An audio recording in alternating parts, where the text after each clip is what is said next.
Anyone new to the studio? Put your hand in the air. Welcome to all of you. The rest of you, you've heard me do this before. While I'm doing this little bit of a spiel, you might want to, share the link online, see if we can get some people watching. It does actually help. I know it's stupid. We say it every time. So what is the Pervasive Media Studio? We are a diverse and collaborative community exploring creativity and technology, everything from comedy to coding, product development to performance art. We're a partnership between Watershed, where we are now, the University of the West of England, and the University of Bristol. And we offer studio space, desk space, meeting rooms, events and opportunities to our residents as part of a spirit of generosity and mutual exchange. We're a space for people to take risks with embryonic ideas and to make time for collaboration. Now, a little bit of housekeeping. Feel free to move around, fairly relaxed environment here. Go make a cup of tea, grab yourself a glass of water, use the loo, all that's fine. We have a quiet space just through this wall here, doors around the corner. If, for whatever reason, you feel the need to just have a little moment, welcome to go in there. Any reason is valid. Fire exits are at either end of the studio down there. We are not expecting a fire drill, so if you hear an alarm, that is real. The studio team will direct you. Studio team, can you identify yourselves? We're a little thin on the ground today. If you need them, we'll direct you. And accessible toilets and baby change facilities, I don't see any babies here, but just in case, are through the little corridor next to the kitchen. There will be a Q&A at the end of this talk. For those of you who are watching online, you can pop your questions into the YouTube chat. We've got Esme in the room monitoring that. She will be your voice today. If you're in the building, just raise your hand. I will send a microphone around. You can get news on all of our future talks by heading to watershed.co.uk/studio or at PM Studio UK on Twitter or at Pervasive Media Studio on Instagram. Now, I'd like to introduce our speakers for today. We're joined here in the studio by Martha King and Rod Dickinson, and online by Becca Rose and Coral Manton. They're here on behalf of Control Shift, who develop digital arts programs that question and celebrate the messy spaces in between humans, nature, and machines. Through dialogue and arts, they bring people together to reimagine our relationships with technology. And in this talk, they'll introduce their new program of feeling machines, as well as unpacking Control Shift's playful, critical approach to technology. So if you'd all join me in giving a big hand for Control Shift.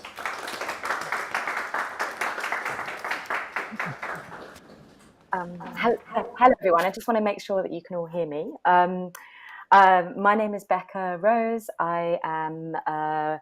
my pronouns are she, they. I'm a white woman. I have dark brown hair, and I'm wearing slightly knitted headphones.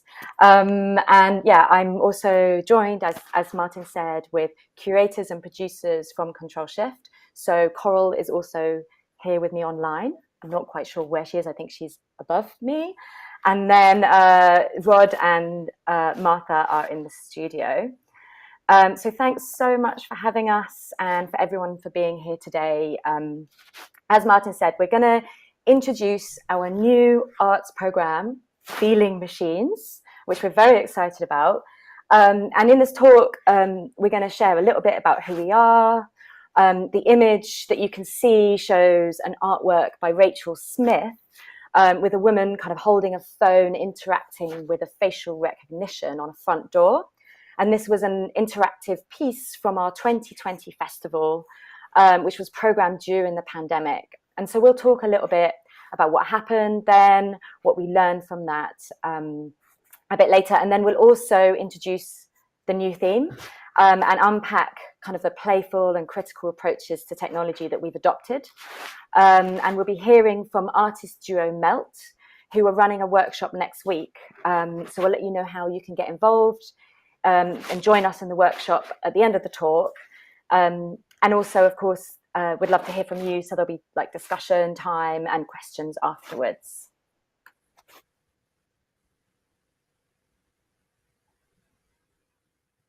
So I'm a tallish white male wearing black.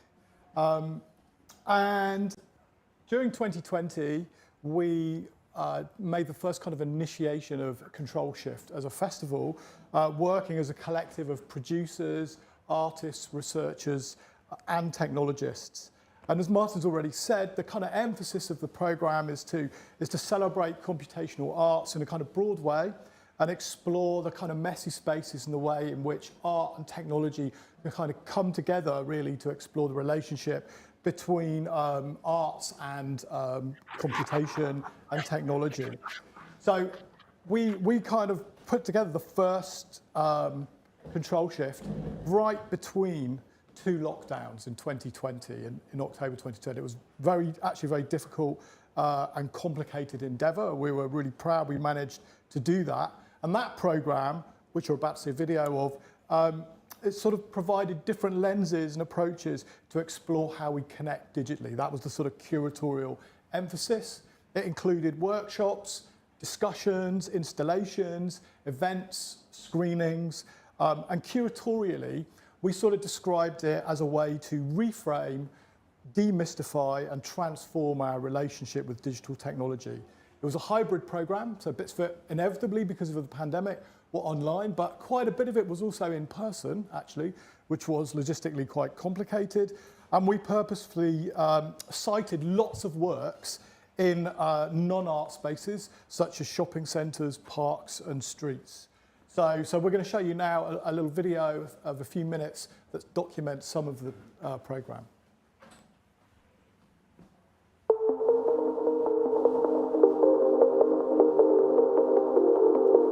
We live in a world where machines increasingly collect information about us, reducing our bodies and the things around us to streams of data. In turn, the digital realm can feel abstract and out of our control. The stuff of computers and digital infrastructure is often hidden, out of sight, and huge power imbalances exist around who is making technology and who benefits from it. Yet the impact of our interactions with machines and technologies are very much rooted in the body, materials, and emotions. Who is creating the digital tools we have become increasingly reliant on? What I was thinking was in something like this. I like the idea of also arranging a scene. Wow.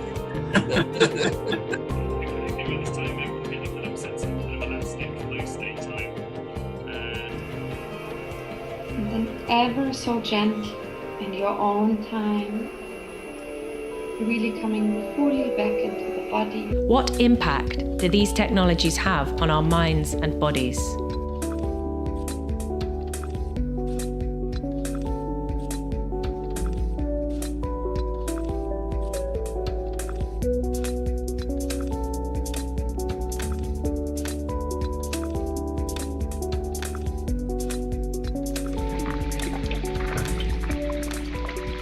The Control Shift programme reflects on the intimate relationship we've had with technology over the past year, providing different lenses and approaches through which to demystify, reframe, and transform our relationships with technology. How could we digitally connect differently? Approaches to this question of technology. Distributed one, but I guess now we see all of them.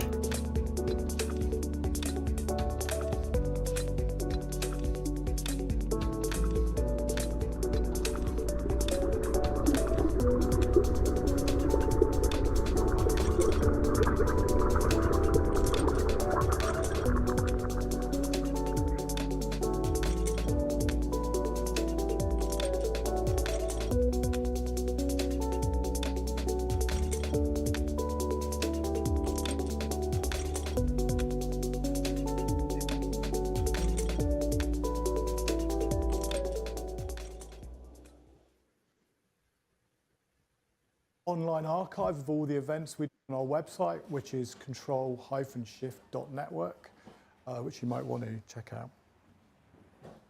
Oh, no, it's playing again. There we go. Hi everyone, I'm Coral. I'm joining from an online space. I'm sat in a very blank-looking institutional office. I'm a white woman and I have ginger hair that's currently up in a bun. And I'm going to talk to you a little bit about kind of introducing what control shift is and some of our community values. On the slide that I'm describing are two people reading a map and a list of just some of our values that I'll just read out before talking about them a bit more. So those are: remove boundaries between people, art and technology; computational, critical and accessible; connect local and international artists; keep learning; and also create caring spaces. So alongside developing the new programme for Control Shift that we're launching, we've taken some time to think about our community and curatorial values. We've been working with Jaslyn Pinkley through the Inclusion Fund from Watershed, and Irini Papadimitriou, the director from Future Everything, to do this. Control Shift is all about breaking down boundaries between people, art and technology through creating programmes that centre participation, discussion and learning. And emerging from our own practices as artists and producers, curators, and the experiences of the pandemic, we knew that care and accessibility were important parts of our organisation, and we want to develop these parts further. We also want to create opportunities for Bristol artists to connect with international artists and to foster new learning and development opportunities in computational and digital arts. And we want to connect diverse communities in Bristol with art and technology debates that they might not normally have access to.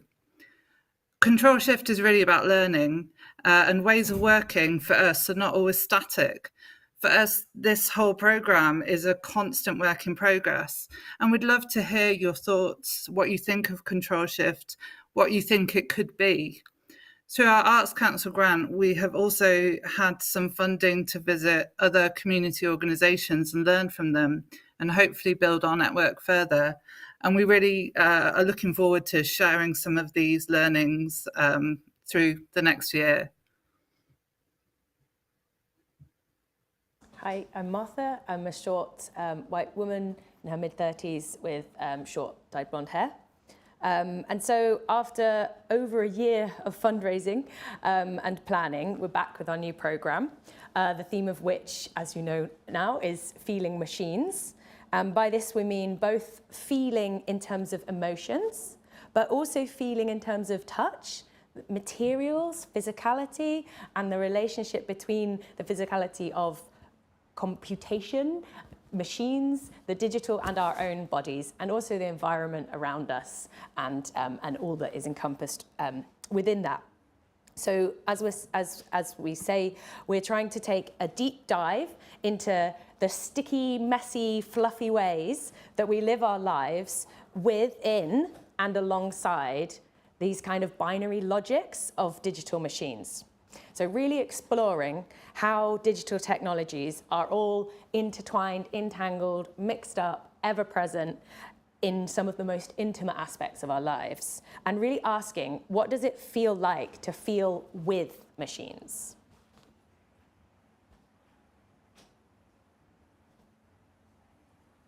Oh, we can't hear you, Becca. Can you hear me now? Yes. Okay, great. So I was just saying that the feeling machines theme feels really important to us like now, because of the way that computers are so present in our lives, and a lot of the way that they're present, as Martha said, in this kind of very intimate way. And an example of this is the way in which we might experience love. You know, this kind of very intimate emotion is kind of mediated through a digital experience. And, you know, this is not just through dating apps, but also kind of, you know, love on relationships with friends and family. We kind of experience all of these things through social media or texting. And then this emotion and this kind of affection is kind of mediated through these very flat glass screens and through these kind of logics that have been designed in certain ways. And, you know, another intimate experience might be that, like our experience of music and entertainment that we watch. Again, a lot of this is mediated and decided by machines through algorithms.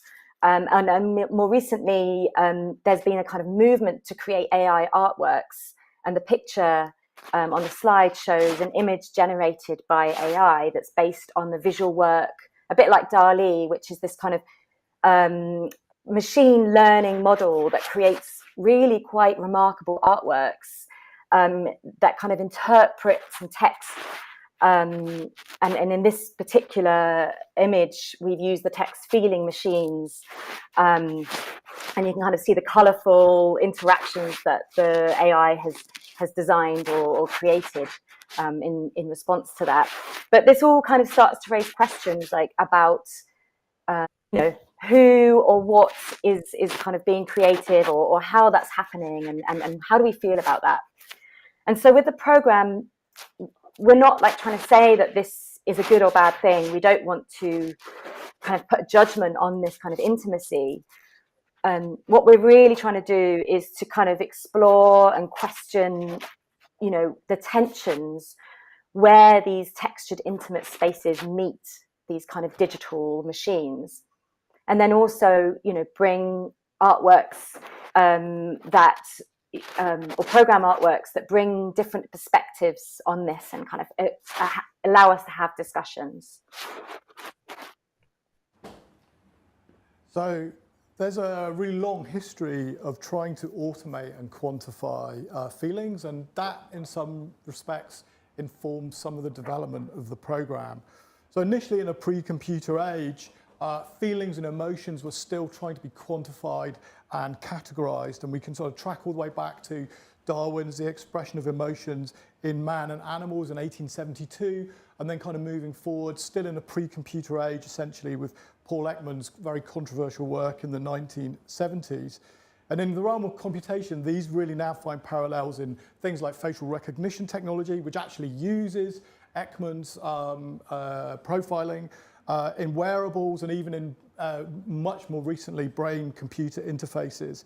And this kind of field, really, this field of affective computing has really expanded massively as well, includes other things too, right? Yeah, some really interesting current research projects looking at haptics in a fresh way in relation to touch.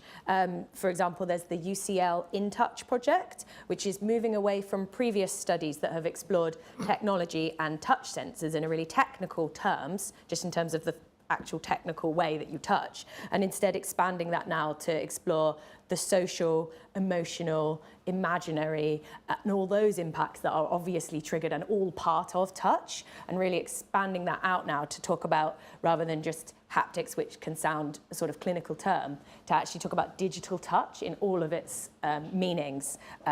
So yeah, that's kind of in terms of what else is going on and how other people are.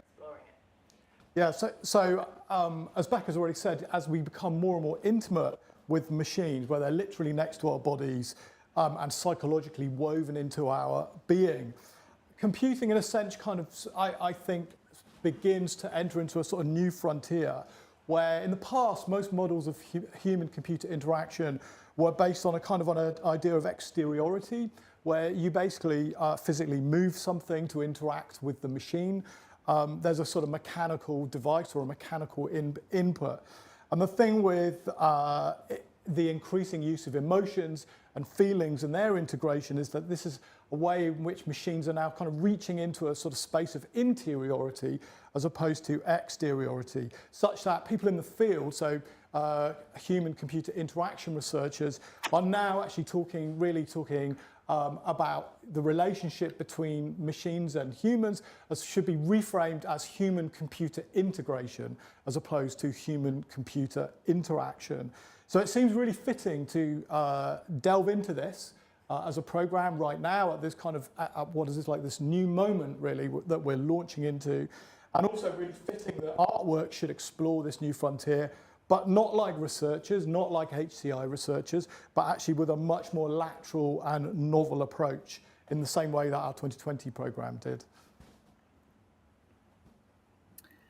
And that leads us to say a bit more about our approach.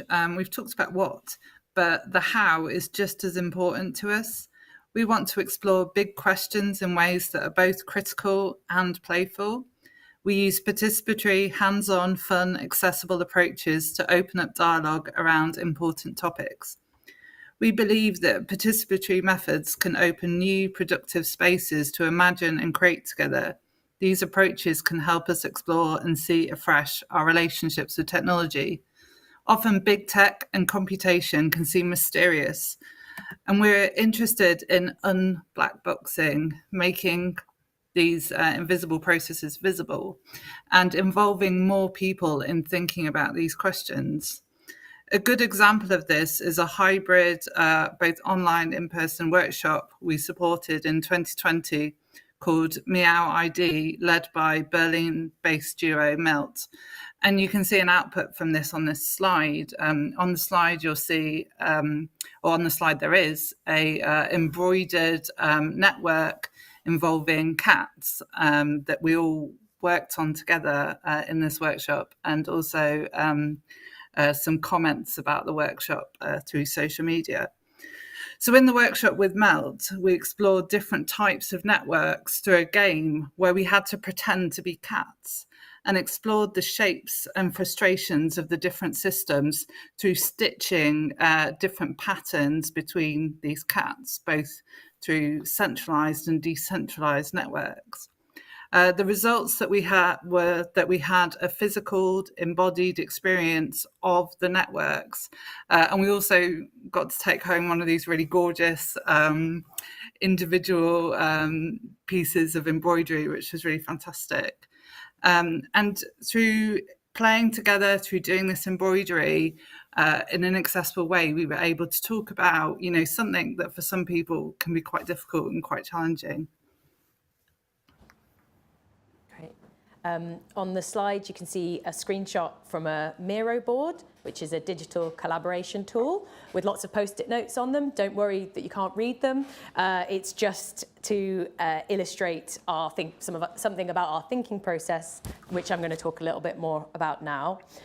So as well as we've been developing our values, our theme, our approach, we've also been spending lots of time thinking about the shape of the program. So in 2020, we created a program that was spread over 3 weeks. 3 weekends and in 1 month. This was great in lots of ways because it gave us a sort of presence in the city. It meant that people could come and see a few clustered things. But it meant also that obviously if you weren't around for that month, you've missed the whole thing. It didn't really give us very long chance to kind of be building relationships with audiences, with different communities. And we're also super aware that this kind of slightly more festival model can produce burnout in all the people that are putting it together. So as you've seen, one of our key values is to keep learning. So we really wanted to experiment with a new format for this year and a new shape. So we wondered, what might happen if you spread out a program over 6 months? Could this be a way to build more focused relationships with communities? Would it help us to avoid burnout as a team and to embed care and to grow different kinds of partnerships and networks? Would it be a way for us to allow more space between things and for more organic growing and connecting? So for Feeling Machines 2022, we're going to try out this slower, more spread out program, supporting a series of participatory residencies, so artists working closely in different contexts and with different communities. We'll talk a little bit more detail about that. And that will be spread out from now until April. And about every month, there will be a public workshop or event which will reveal some of these processes and for you to contribute to.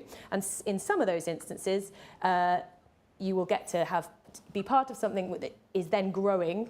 And then we're going to have a final weekender in the first weekend of April, which will show the culmination of some of these things, but we'll also have new things. And whilst it's a different shape, there are things that we learnt from having to do programming during a pandemic, and some of those things that we do want to keep. So, for example, lots of our workshops before were online or hybrid. this meant that we could connect to more international audiences across continents. And it meant, as Rod has said earlier as well, that because we cited things in unusual spaces like shopping centres and parks, it meant that other people could stumble upon things. So we are definitely going to keep these aspects of considering access at every point along the way. But it meant that also we lacked some things. So because of COVID, we couldn't do the sort of drop-in, hands-on vibe, the social, the big party where you all get sweaty. We couldn't do those things, obviously. And some of those things we do really want to do this year. So we are really hoping that, especially in April, it will have some of those things where we can all come together, bring some of the international artists that we're working with to Bristol, and explore the potential of live performance, artist dinners, etc. And we're excited to go on this experimental journey with you and open to see how this shape evolves, what that can and can't do for us.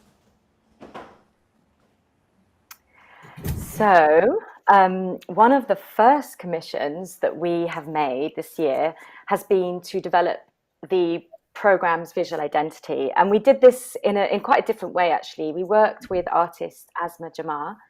And Asma is a Danish-born Somali poet who's a multidisciplinary artist, and they're really interested in kind of ancestors, ghosts, and diaspora lines.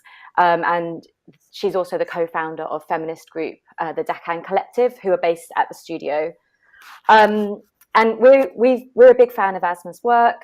They make really interesting interactive film works, but also, as you can find on their Instagram, they make really interesting, exquisite paintings that are kind of have this very fragmented and kind of overlapping textures, and this aesthetic that really resonated with all the messy kind of overlapping themes and textures for feeling machines. And so we discussed kind of the ins and outs with a theme with Asma, and she developed this gorgeous painting in response. And the image shows a detail of the painting, which is this kind of blue figure holding a phone. And then they're kind of looking into their phone to see a fragment of their reflection, which is kind of emerging up through and kind of taking over with this wash of colours. And Asma's written quite beautifully about the piece. So we'd like to share just a little bit about what she said in her words. So I'll read it out. And she says, "In this piece, I was trying to explore the edges of humanity, the prompt being feeling machines. Where do humans interact with technology? Where does the interaction begin, end? The initial composition was of a figure holding something intangible. I think so many of our connections digitally blur the lines between tangible material.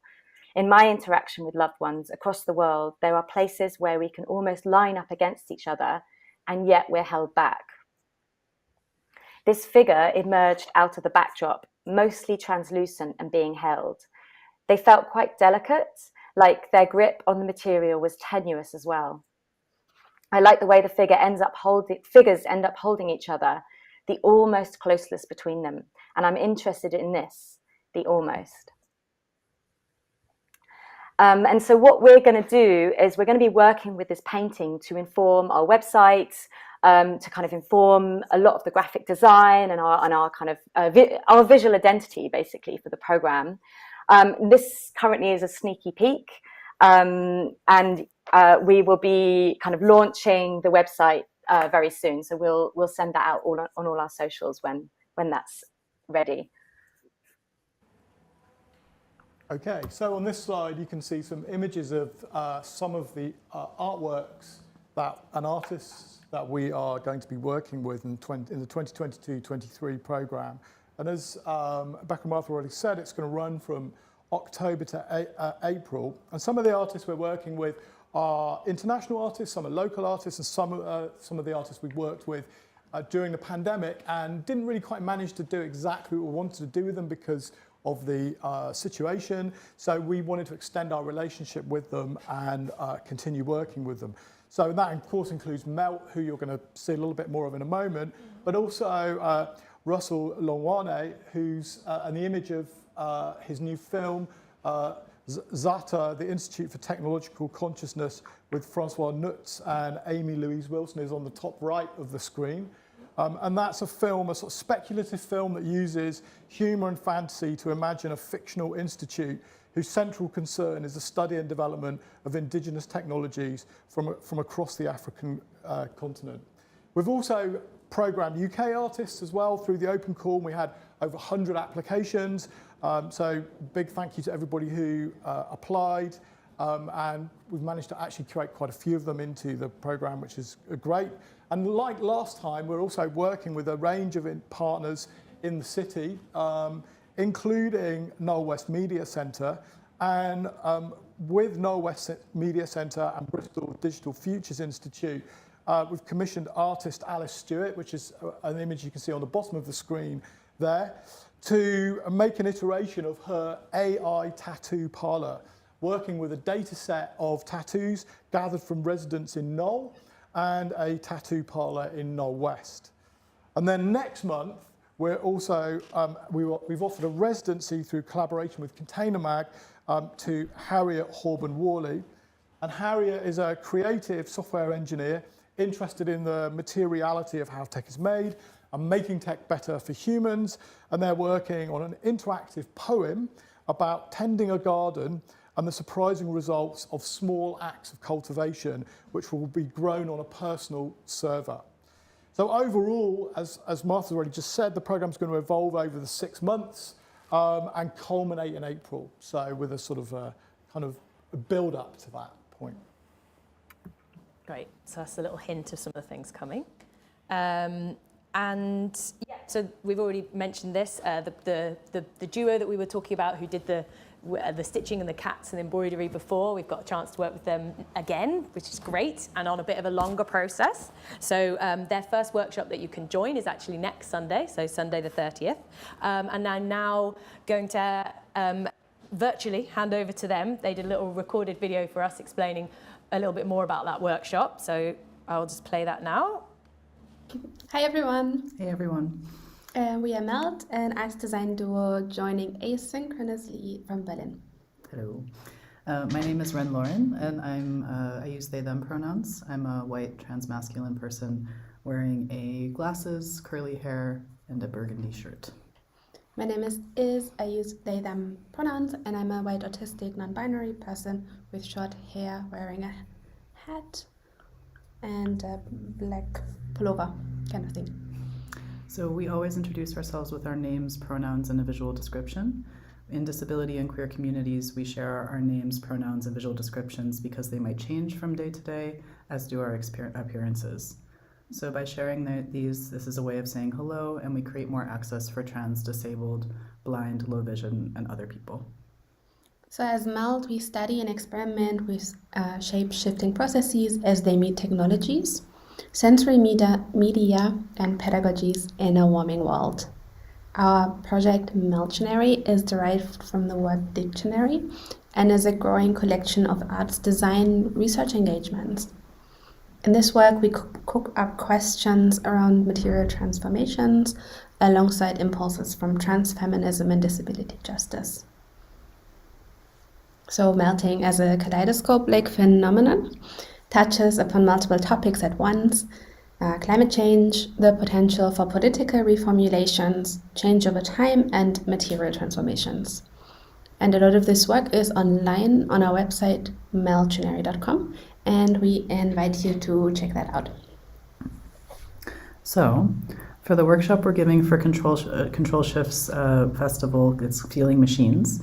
We're hosting a workshop called SET, Scripted Emergent Togethernesses, Collecting Our Everyday Lives Towards Trans and Disabled Presence. So for our workshop on Sunday, October 30th, we invite you to start culling and start collecting. Please use the week before our workshop to collect anything that you would find relevant for yourself or your practice. Things or feelings you could bring for this workshop could be one bottle previously containing some medicine that's now inside you, ingested intravenously. It could be a selection of stones from walks you've taken. It could be a list of every machine you've touched. It could be all the envelopes that have been sent with various contents to your house. It could be the feeling you felt every time you arrived back home. It could be a collection of germinating plants that you're sprouting. It could be all the bottles from the beverages that you've drank this week. It could be all the nail polish that you wore that week, maybe one, maybe many, or it could be an image of every outfit you wore. It could be a collection of poems you read this month. It could be. Bring a set. Bring something that tells a story about your daily life. And when we come together, we will explore how personal stories and collections can become data or not. So what does data set creation mean? What and whom does it include and exclude? And why? Who do these boundaries serve? And how could it be different? Together, we will transform these sets into propositions for shape-shifting the boundaries of data collection. We wonder how we can shift practices of data collection towards our beloved disabled and trans feminist presence. How can we make data something that cares for us as trans and disabled people in the past, present, and future? So we understand that Becca and Martha will have more information for you if you'd like to register. So we'll defer your questions to them, also because we're here asynchronously. So we couldn't answer them, unfortunately, right now. So as another way for you to get to know us, we have one prompt that we wanted to leave you with. So we recently premiered the work Presence Past, Presence Present, Presence Future, a meditation for trans and disabled futures. And you can find it at the URL https://overexposed.sonicacts.com/neverodd-or-even/meditation. And we will share the link also so Becca and Martha have it so they can share it with you synchronously. And we invite Becca and Martha to pull this URL up on your shared screen, and then for people in the call to also join via the same URL. So each new visitor to our meditation joins and is given a new passage of the meditation that is read aloud and live captioned for them. As many people join at the same time, you can experience everyone's passages together. So we hope you enjoy, and thank you for watching and being with us in this way. Till soon. Till soon. Ciao. Ciao. So we actually thought that if you would like to, for anyone who's in the room now, maybe take a photo of this so that you have the link for later. So if you want to go onto the website, you can experience the meditation that they mentioned. And it's really beautiful. The text kind of flows down the page and you can click on different parts and it speaks out loud. So yeah, I really suggest that you go there, and hopefully we're able to post that link into the chat as well for anyone who's listening on YouTube. Yeah, I will go. Mr. Coral? So you can book to come to the Melt workshop on Sunday the 30th online using this URL, tinyurl.com/Melt workshop. And you can also get in touch with us in lots of different ways. There's our email, Twitter. You can also use our website. Those links will be available in the chat if you're online as well. And yeah, please join our mailing list. So huge thanks and appreciation to all of our supporters, our mentors, our funders, and of course our growing community, our artists. Do please get in touch if you'd like to be involved somehow. There'll be some more meetup social moments throughout the programme. So we're looking forward to seeing you all soon. Thank you.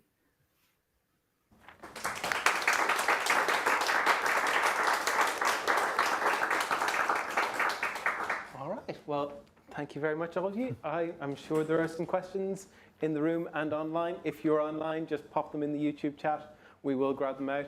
If you're in the room, stick your hand in the air. Those of you who've been to some talks recently will be glad to know that we've got a new microphone. It is a bit better. You do still need to hold it near your mouth, though. So, and I should stress, the microphone is not for us here in the room. The microphone is so that the people at home can hear you. So, does anyone have a question? Stick your hand up. All right, well, I might kick things off then if people are having some time thinking. So it seems like when a lot of people talk about technology, they do it in terms of, the big tech companies. They talk about Google and Facebook and Apple. And it seems that you've taken a really strong decision not to do that. None of the technology you were talking about is described in those terms. I was wondering if you could talk about that decision. Does anyone online want to say something first? Go on, Martha, if you want to jump in. Okay. Yeah, I feel like, especially in the previous program, because we were talking about our interaction with digital tools, we were at times kind of critiquing the sort of big tech landscape. But I think what you're picking up on as well is that we don't ever want to just remain just purely in the critical realm. It's really important for us that we are then entering spaces which also open the possibility for new imaginaries, new spaces for us to feel like we can have some agency with these technologies. So actually to create, to make, to get in there, to not feel like, oh, there's this big tech world that we can't do anything about. To feel in that way, I suppose. I always like to reference a festival in Eindhoven called Stripe, STRP, who I think are really, really cool. And what they talk about is this idea of critical optimism. And I just really like that, like actually rather than just critique, which can just send you into kind of quite a, we need critique, but if we just stay there without hope and without a sense of thinking together what more equitable versions of or our relationships with technology can be, I think that's the space we're trying to go into. It's also an exploratory space as well. I think that's possibly the other thing to say too, that that kind of world of big tech is more about the kind of solidification of technologies that already exist and that we use in a day-to-day, in a kind of day-to-day context. And actually what's interesting about the relationship between things about feelings and emotions and haptics and touch is that obviously they do exist in that realm increasingly, but they still feel like they haven't quite got there yet. So they, as I was saying earlier, they're kind of a frontier, and there's kind of a level of exploration around them that makes them possibly really right, actually, for artists to engage with, really. And I'm like a big fan of Marshall McLuhan, and he always had this idea. He always called artists the kind of like the sort of the kind of warning sign for culture, basically, that the artists were predictors of what was coming. It feels a little bit like that to me. Maybe just add to that. Can you hear me? Yeah, okay. Hopefully you can hear me. So yeah, I think just adding to what Martha and Rod said, one of the things that we did on the last program was kind of creating, we're all kind of educators in certain ways, and like pedagogies and kind of this learning experience, we've mentioned it a few times, is really key.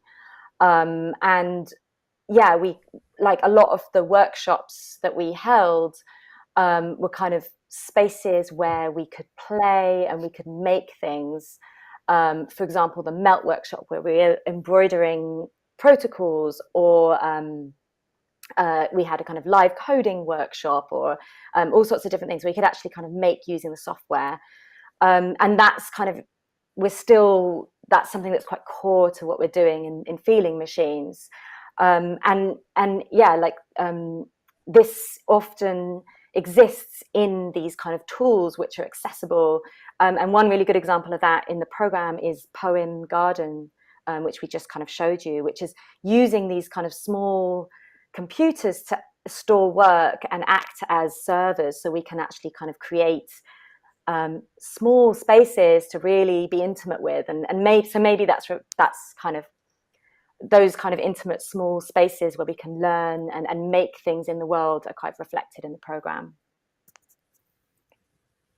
Harriet, who we mentioned is having the Control Shift Container Mag residency, will be in residency from now until the end of November. And for this Poem Garden, there will also be an open workshop towards the end of November, which will explore this idea of self-hosting, but make that really, really relatable. So if you are like, what's self-hosting? What on earth is that? How do I relate to that? She's really interested in relating that to gardening and to the way that we tend gardens. So I think that's what we're really excited about, artists who almost like create these new ways in to these things, so that then our engagement with tech can actually be for anyone who's interested, or might not know they were interested, but they were interested in gardening, and then they become interested in self-hosting. Yeah. Great, thanks. Any questions in the room or online? All right, go for it.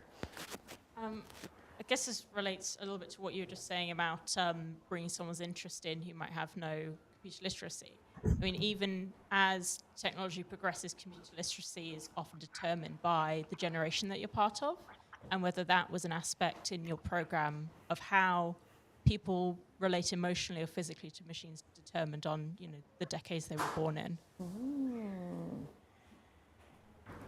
I love that. That's really interesting. Yeah, we definitely have involved already in the work that we've already programmed. Some workshops that will definitely relate with younger people and children, and the film project that Rod mentioned about that Russell and his collaborators are running. They've also been running workshops with school-age children, imagining almost like with no boundaries, imagining different types of tech of what it could do, and someone was like a stress de-escalator, or so these kind of, and they're actually making objects. So it's really kind of thinking around technologies, but in a very, very imaginative way from children's perspective.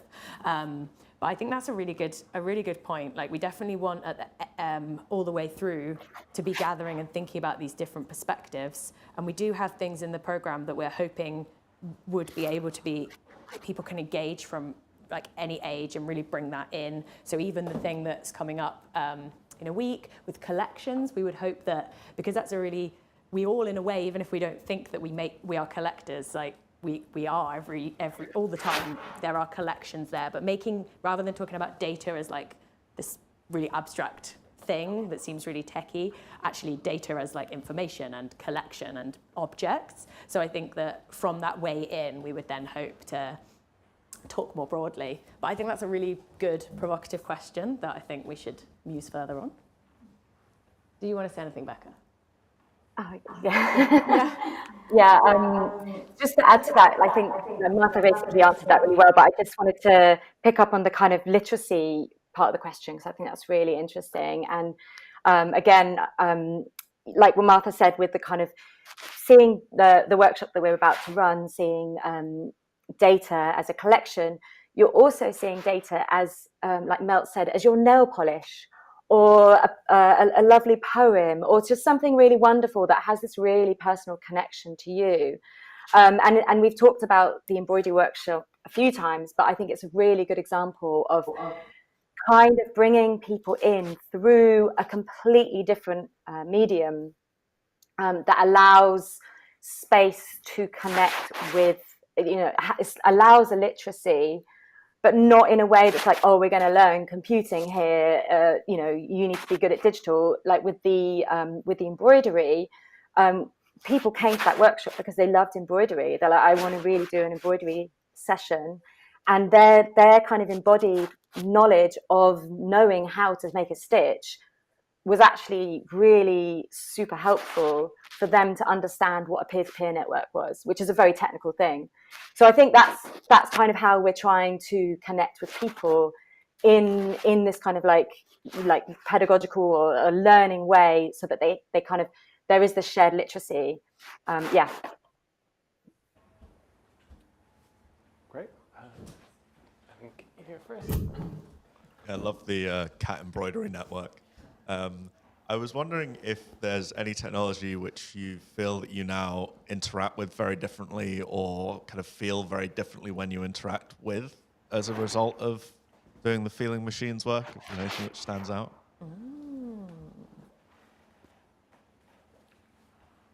I suppose because I've done quite a lot of other work around kind of emotion detection, and so that, as well as the program, definitely has an impact on how I understand not just present technologies, but also potential future technologies.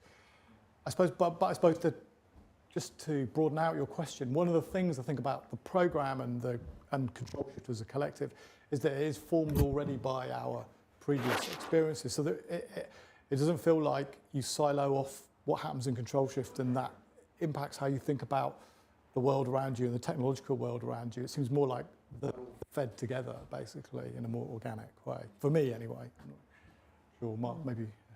Yeah, I think, we've obviously been thinking about it for a while, and we're about to go into the program now. So I'd love to reflect on that question again in another 6 months or as we go. I think it's a really good one. But I think I'm often, because I'm just personally, I have a performance background, I'm a very like tactile, I understand things in that way. So I think I'm often been thinking about how odd it is really that the shapes of these things feel so, our technological things around us seem so limited really. And like, you know, I don't know, Alexa or whatever, like why is it like that? Like everything is almost as if frictionless, you know, like as if we're not supposed to notice touching it. But you know, actually it's like a bit cold or hard, or what would it be like if like your phone like held you around your face, or I don't know, I always think about those things. So I would love to like explore that more with everyone and see what imaginaries we've all got in our skin, you know, what would we want? And I've experienced some really interesting VR, some of the most interesting VR pieces I've explored have really played with what the headset actually like feels like and looks like. I did this amazing one at a really cool festival called Abandoned Normal Devices, AND. They had a festival up in the Peak District, like in the mountains, which was amazing. I also love mountains. Sorry, too much information there. And you put on this headset, which had like a huge kind of flower on it. And you had this strap around your face with a big mouth. And you went inside this space, and it was a social one, so you could see other people. And then you had to get to the next level in the game, you had to eat the floor. So you had to be like, doing this, and then you felt like you were falling. And so I'm really excited about those kinds of things, artists that are really playing with like the shape of things, because why are they as they are, really? Becca or Carl, do you want to jump in on that, or are you good? I think they're good. Yeah. Brilliant. I just wanted to ask about your, like, as a team, your curation process. Like, how you said you had 100 submissions. How do you narrow them down? Like, do you have a scoring system? Like, what are the things that you guys are looking for? And, you know, what's the cut-off point? This is a very good question. Maybe Coral, do you want to answer that one? Just thinking you haven't had a chance yet. I'm intensely awkward about jumping in online. For the curation of the shortlisted programme, obviously we had an open call that was over the summer. And then we had various criteria, particularly around thinking about accessibility, thinking about obviously the theme and feeling machines and how well artists responded to the theme. And then we kind of whittled that down to quite a long list. And then we shared that with Irini Papadimitri, who's the director of Future Everything and one of our mentors, and also artist curator Antonio Roberts, who actually did a lunchtime talk a couple of weeks ago for his project Algo Afro Futures. And then working with them, we kind of formed those into kind of a group that we thought would work for this programme. We're still retaining other artists on the list that we think responded well to. And one of the nice things about having a programme that evolves over 6 months is it gives us some time to think about how we can include more people into that as well. And then we have some artists that we'd already decided that we were going to work with. And those artists had come from, you know, a slightly in a way reduced experience through the pandemic festival, but in another way really exciting programme that kind of responded and taught us a lot. So we've got some artists from there too that we want to carry on working with as well. I hope that answers the question.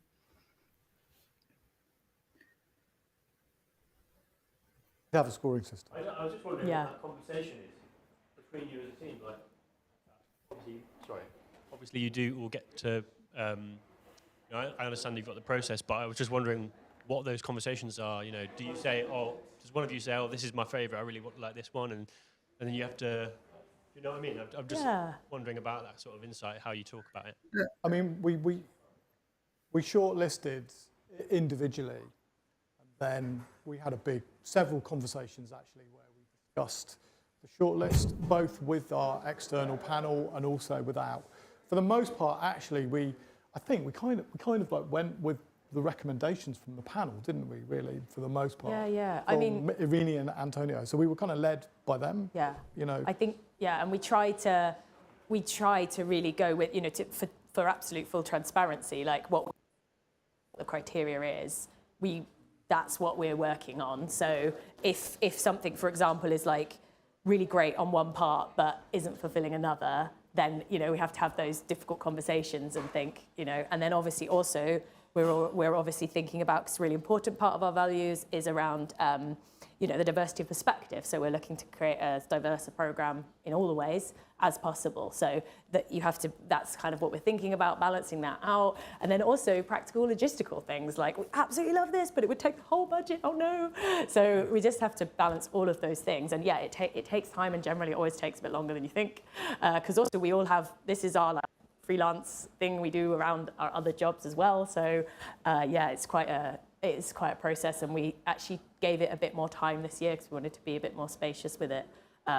But yeah, it's kind of ongoing dialogue, and we always learn things from that process. Like one thing that's come up that's quite interesting for us is quite often we find artists who maybe either are really, really excellent on the sort of participatory, socially engaged practice, and some who are really, really in the creative tech, but perhaps not very in terms of thinking about how they would playfully bring you in. And one idea we actually had, which we haven't been able to do because we didn't get the big grant that we wanted from the Arts Council, so we're doing a slightly more reduced one, but we had an idea where we wanted to do almost like a school, like a kind of learning space to bring those different types of artists together and kind of all learn together, and almost, because we find that the artists who intersect into that area are actually a bit less. So yeah, we're doing that in a smaller way by having these kind of residencies and workshops. But yeah, that's something that we've learned again, I think, what comes up in terms of, yeah, what people can bring based on where they're coming from. Don't know if that's helpful.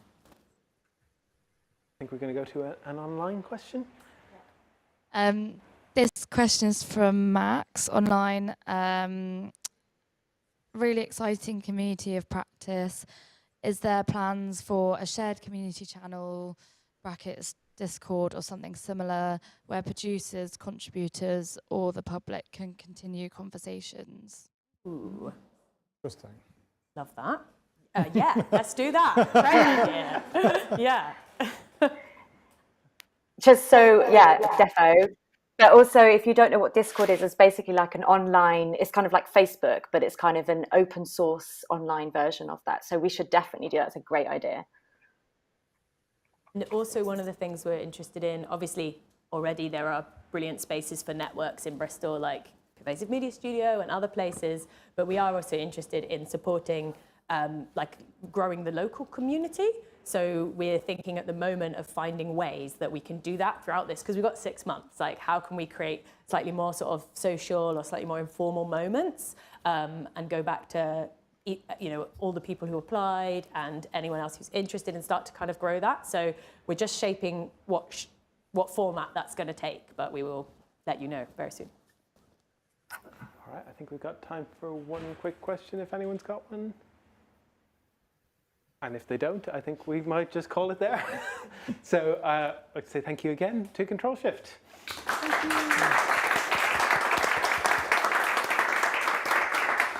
All right.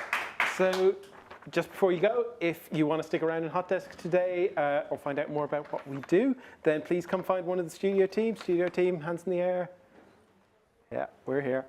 And we'll be happy to help. If you're watching online and you'd like to get in touch, then drop us an email on studio@watershed.co.uk with any questions. Thank you all for being here today on this very grey and drizzly day. We'll see you all here, same time, same place next week. Thanks for coming. All right.